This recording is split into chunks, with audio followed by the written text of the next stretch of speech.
ബുധനാഴ്ചത്തെ പൊതുപണിമുടക്കിന് മുന്നോടിയായി വടക്കഞ്ചേരിയിൽ പ്രചരണ ജാഥ നടത്തി.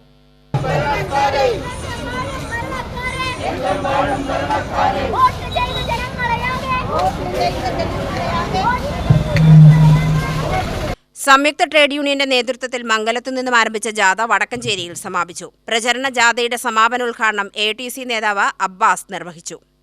ഈ ജാഥയിലൂടെ തന്നെയും ഈ സമരത്തിന്റെ പ്രചരണം എന്ന നിലയ്ക്ക് സംയുക്ത ട്രേഡ് യൂണിയന്റെ നേതൃത്വത്തിൽ ഒരു സംസ്ഥാനതല ജാഥയും ഇവിടെ വന്നുപോയി. ആ ജാഥയിലും സംയുക്ത കമ്മിറ്റികളിലും കൺവെൻഷനുകളിലും നിരന്തരമായി നമ്മൾ പറഞ്ഞുകൊണ്ടിരിക്കുകയാണ്, ഈ രാജ്യത്തിന്റെ പോക്ക് അപകടത്തിലേക്കാണ്.